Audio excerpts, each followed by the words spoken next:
In my last business, I thought the idea was so amazing that I didn't want to tell anyone. And that pulled me back. So this time round, I am making sure everybody knows what I'm doing from the beginning. I really did think I had the next best thing. So instead of telling everybody, I kept it quiet.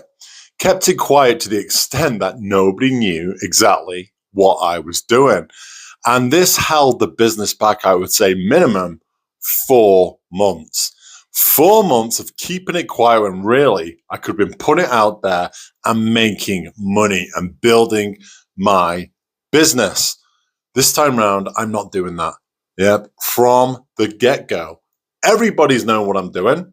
I put myself everywhere and I'm visible at every opportunity. So what's changed this time round? Now I'm listening to the market rather than hiding that idea or product or service from the market. There's something I've learned in 18 years of business. A lot of people don't want to fail. A lot of people have massive fears of failure when it comes to starting a business. Yeah. And don't get me wrong, I'm not going to sit here and say I'm immune to failure. I also don't want to fail. But ultimately, if you want to be a success in business, you've got to fail fast. Yep. And people go, what? He wants you to fail fast? What do you mean? He wants you to fail? No, I don't want you to fail.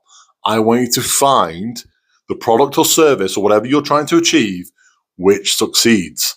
But that doesn't necessarily mean you're going to find it the first time round. It doesn't necessarily mean that what you think is great for the market thinks is great for them.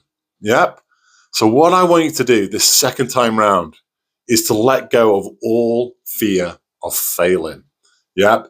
Let go of keeping whatever you're doing the best kept secret like I did the first time round. And luckily enough, that went on to be a success. Yep. And I want you to get out there. I want you to put yourself out there. And I want you to go out there and fail as fast as you can, as many times as you can. Because that is how you're going to find a winning business. So here's why I understand now, what I didn't understand then. Like I said, lucky enough, that business which I kept as the next best thing, next best big secret, went on to be a great success, thankfully.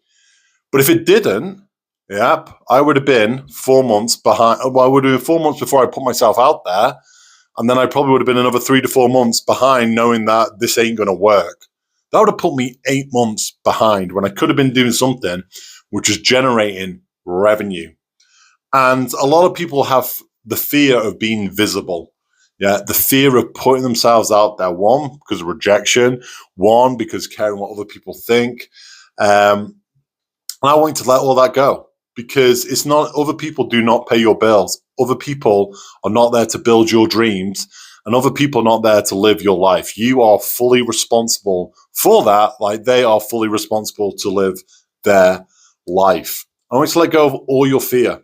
And I want you to, especially the fear of failing, and I want you to go out there and fail fast. Failure is not a word for me. Failure means learning. Yeah, you've got to learn your trade really fast. You've got to learn what works really, really fast. That is what is going to give you speed in success. So this time, I will be trying absolutely everything, being totally visible and failing as fast as I can, learning as fast as I can. That way, success will come super fast. So if you are building something right now and you're keeping it quiet, you're not testing the market, you're not seeing if it will fit into the marketplace, then I want you to stop. I want you to be visible. I want you to let go of all fear of failing, all fear of caring what other people think, and put yourself out there. That is one of the biggest tips I could give you from being in business in 18 years. Let go of the fear of what other people think and get failing fast to find success even faster. If something resonated with you today, please leave a comment in the comment box below and don't forget to subscribe to the channel. This is The Drift.